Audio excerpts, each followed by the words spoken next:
Franchement, je le sens pas quoi. I don't feel it. I feel like it's really dangerous. What?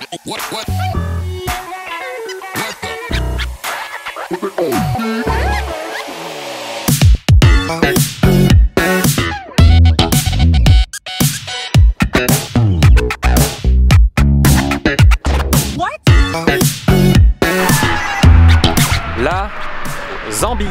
Qu'est-ce que la Zambie? Plutôt tiens, qu'est-ce que l'Afrique? Parce que je pense honnêtement que vous êtes autant mauvais que moi. Si, je le sais. Vous êtes autant mauvais que moi pour avoir la bonne image de l'Afrique en fait. Alors je vous pose la question d'ailleurs, quelle image de l'Afrique avez-vous? Bon, vous pouvez pas me répondre, donc je continue de parler tout seul et je me pose la question à moi-même. Quelle image de l'Afrique est-ce que j'avais avant de venir en Afrique d'ailleurs? Quelle image est-ce que j'avais de l'Afrique avant de venir en Afrique? Eh bien j'avais plein de clichés en tête en fait sur l'Afrique, tous les clichés que j'ai pu voir à la télé dans tous les documentaires, c'est-à-dire des lions qui mangent des zèbres, des dames avec des anneaux autour du cou, des Maasai en tenue traditionnelle et qui sautent pour les cérémonies.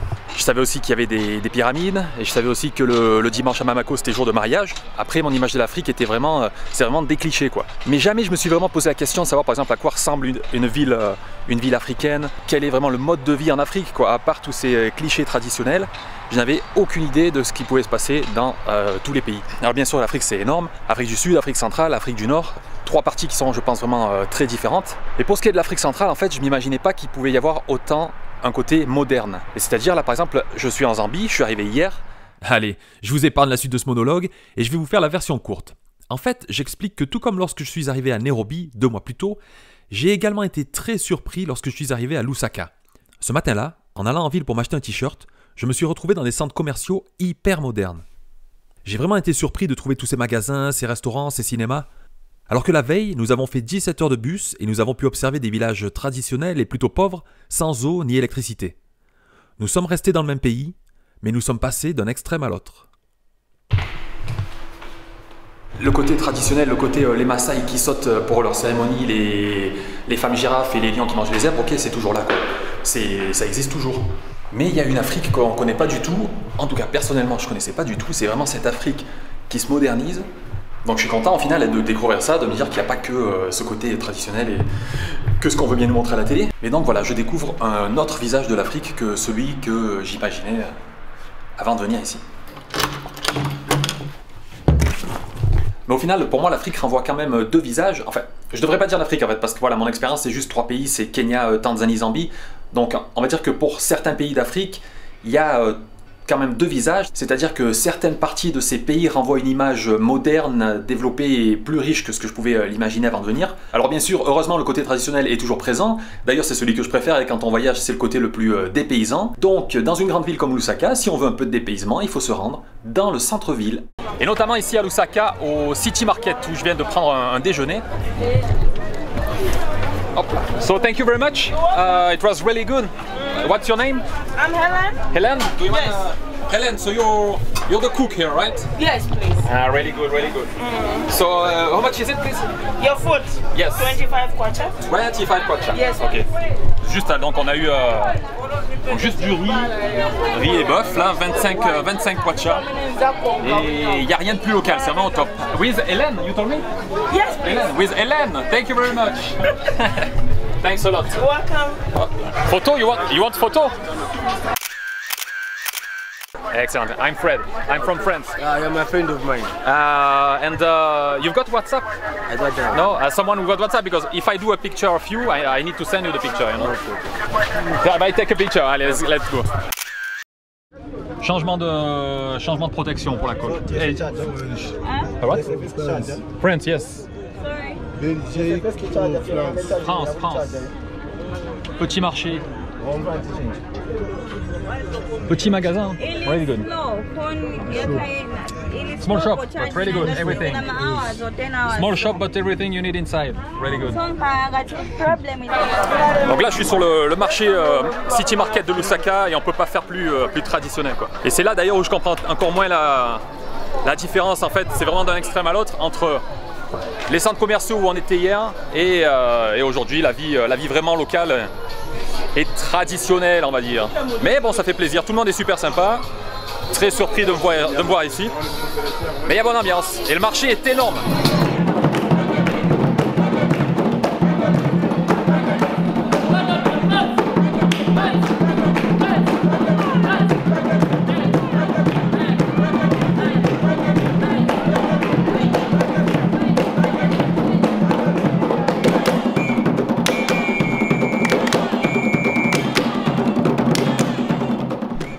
Et oui, j'ai l'impression en effet que ce vlog n'a pas beaucoup de sens pour le moment, ça n'a ni queue ni tête. Allez, je vous fais de nouveau la version courte. En fait, j'explique que je suis frustré de ne pas pouvoir filmer plus de rencontres. Faire des rencontres en Afrique, rien de plus facile, surtout quand vous êtes le seul blanc au milieu du marché. Mais il est très difficile de filmer ces rencontres. Bizarrement, prendre des photos ne pose pas de problème et c'est même souvent eux qui demandent. Mais les gens n'aiment pas être filmés. Après avoir passé presque une semaine à Lusaka, je n'ai donc quasiment pas d'images de rencontres ou d'échanges à vous proposer. Et c'est pour ça que vous voyez beaucoup ma tête depuis le début de ce vlog plutôt que celle des locaux. Mais j'aimerais pouvoir partager ces rencontres avec vous. Bref, un peu frustré de ne pas pouvoir partager plus d'images de la vie locale. Pour en voir plus, il faudra donc que vous veniez directement sur place. En attendant, le voyage continue et il est temps de me diriger vers Livingstone, la ville la plus touristique de la Zambie. Et la journée commence mal en fait, donc mon bus est à 7h30, donc hier j'ai demandé à un taxi de venir me chercher à 7h, un chauffeur, et il est 7h20. Donc voilà, j'espère juste que le départ du bus aura du retard, sinon c'est mort, il va falloir que j'attende le prochain, et je crois que c'est vers 11h du mat là. Bon, ça va que je suis à la retraite, j'ai un peu de temps devant moi.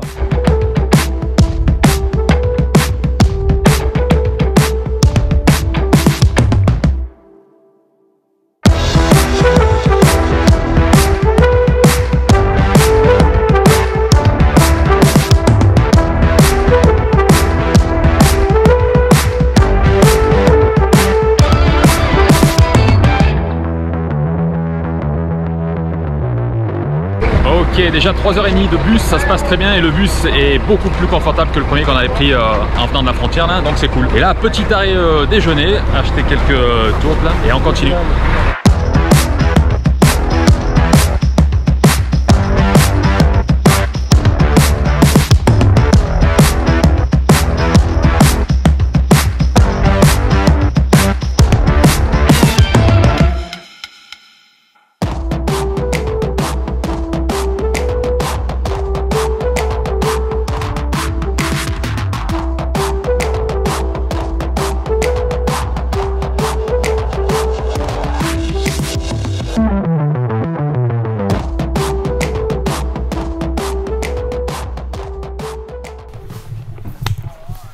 Morning, how are you?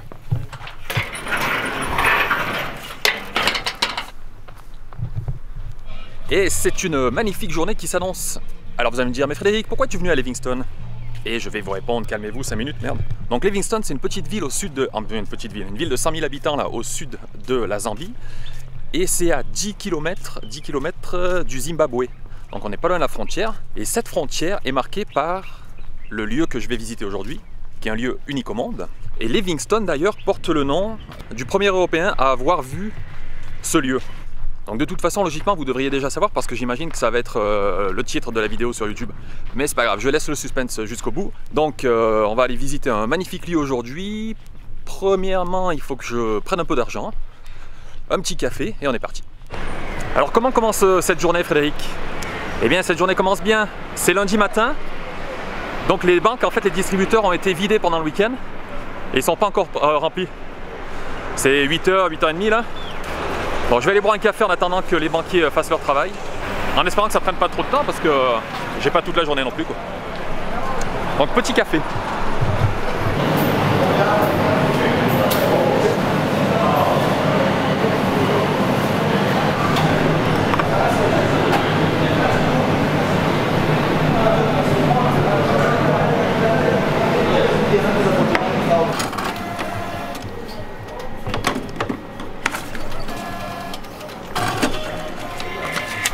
Donc l'argent c'est bon, maintenant le taxi.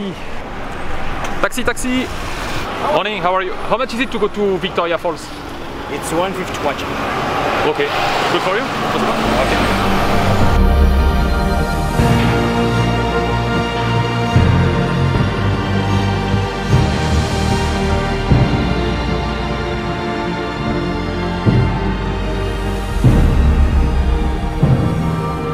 Ok, Allez, thank you. Have a good day.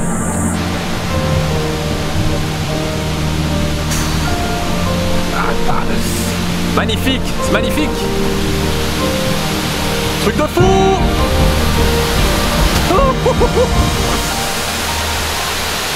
Bon allez, je vous montre.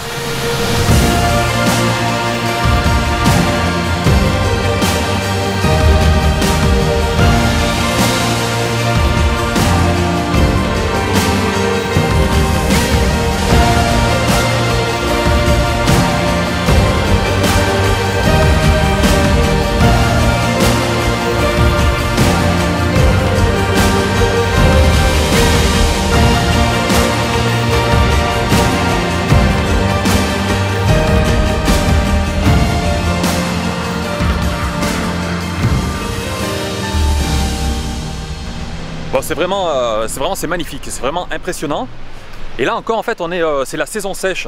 Saison sèche, donc j'imagine pas ce que ça doit être saison humide, la saison des pluies, quand il y a du débit à fond. Mais je me demande justement, parce que là-bas il y a une cascade où il y a vraiment un énorme débit et en fait ça fait tellement de vapeur quoi, qu'on la voit presque pas cette cascade. Quand c'est à fond en saison des pluies, on doit pas, je sais pas, on doit pas voir grand chose. En tout cas c'est vraiment incroyable quoi, vraiment impressionnant. Et là le truc, ouais, donc on est en saison sèche, c'est pour ça normalement tout est recouvert d'eau, avec un débit sûrement incroyable. Et c'est pour ça là on peut voir là-bas il y a des gens qui vont se baigner en fait. Il y a ce qu'on appelle la piscine du diable. C'est un petit bassin juste au bord du précipice quoi, au bord de la cascade, et les gens peuvent aller se baigner là-bas pour vivre cette petite expérience assez incroyable quoi. En fait les chutes apparemment sont un peu plus impressionnantes à voir du côté du Zimbabwe. Et c'est pour ça que dans la journée vous pouvez prendre un visa et aller au Zimbabwe pour voir les chutes et revenir ici en Zambie. Mais je vais pas faire ça dans la journée en fait, moi je vais faire ça un autre jour. Comme après je pars au Zimbabwe, je vais aujourd'hui rester du côté Zambie et la prochaine fois je retournerai les voir du côté Zimbabwe. Ça coûte 20 $ en Zambie et c'est 30 $ quand vous êtes au Zimbabwe, un peu plus cher parce que peut-être que la vue est meilleure apparemment. Mais rien que là je pourrais rester des heures quoi. Là je vais continuer un peu parce que j'ai vu qu'on pouvait descendre. Je vais essayer de descendre un petit peu, voir les chutes de plus près.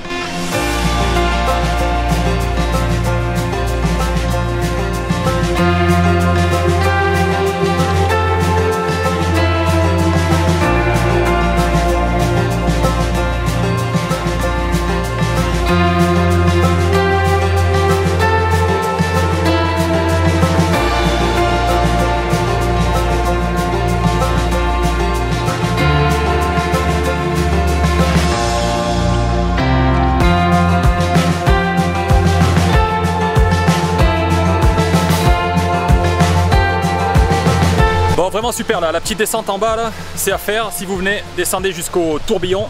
Là il commence à faire très chaud. Il est midi, je vais aller manger un morceau et je vais essayer de trouver quelqu'un pour m'emmener en face là. Je sais pas trop parce qu'il me semblait que c'était avec des guides officiels. Là je vais voir autant si je trouve quelqu'un. En attendant un dernier petit tour du parcours, profiter une dernière fois de ces magnifiques chutes. Ok, donc là j'ai mangé un morceau et j'ai trouvé un guide. So what's your David? David, hein? Is David with me? Et là on est déjà en fait au-dessus des chutes. Je sais même pas trop si c'est légal de venir là, mais bon, il n'y a pas de panneau, il n'y a pas de barrière, donc on est bien. Et donc on est au-dessus des chutes.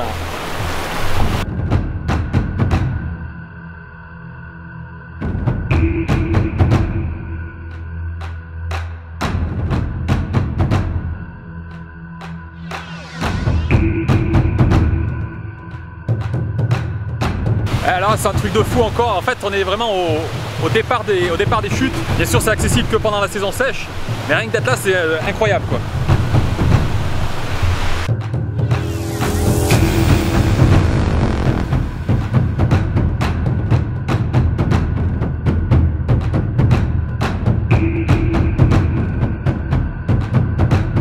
C'est pas mal, c'est pas mal.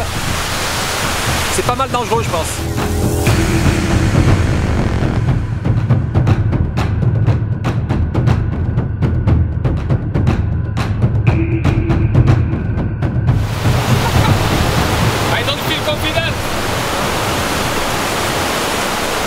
Franchement, je le sens pas quoi. I don't feel it. I feel like it's really dangerous. Franchement, c'est magnifique, c'est un truc de fou, mais I don't feel confident. I don't feel comfortable with this. It's nice. Yeah, it's really nice. It's something to do once in your life. I don't know. Bon, je vais y aller, mais franchement, je me chie dessus, quoi. J'y vais, mais j'ai peur.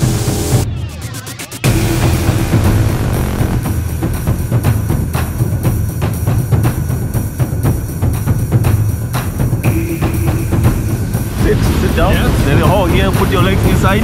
Yeah. Then you put the legs. Then you can stand here. Oh putain, attends. Je vais bien tenir ça. Yes, yes, yes, yes. Je suis au bord des chutes.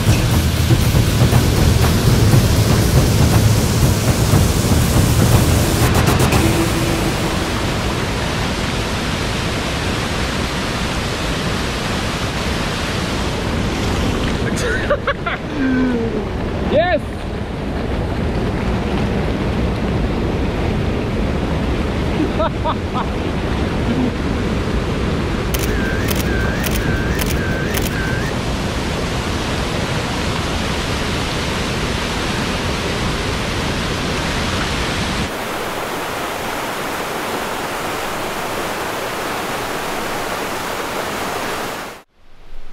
Yes, donc vraiment incroyable cette baignade là, la piscine du diable. Bon alors c'est pas la... Parce qu'il y a une plus grande piscine du diable, là ça a une petite piscine du diable. Et incroyable quoi, hein. Vraiment en fait des sensations là, si vous aimez les sensations fortes, venez donc y faire un petit tour. Et là en fait on marche justement où pendant la saison des pluies on n'a pas accès, donc on a juste accès en ce moment. Parce que tout est sec, c'est super beau n'empêche. Ça fait des petites rivières un peu partout. C'est très beau et juste accessible pendant cette période, donc c'est cool. Et la piscine du diable, je vous le conseille. Même si je sais pas si on a le droit vraiment.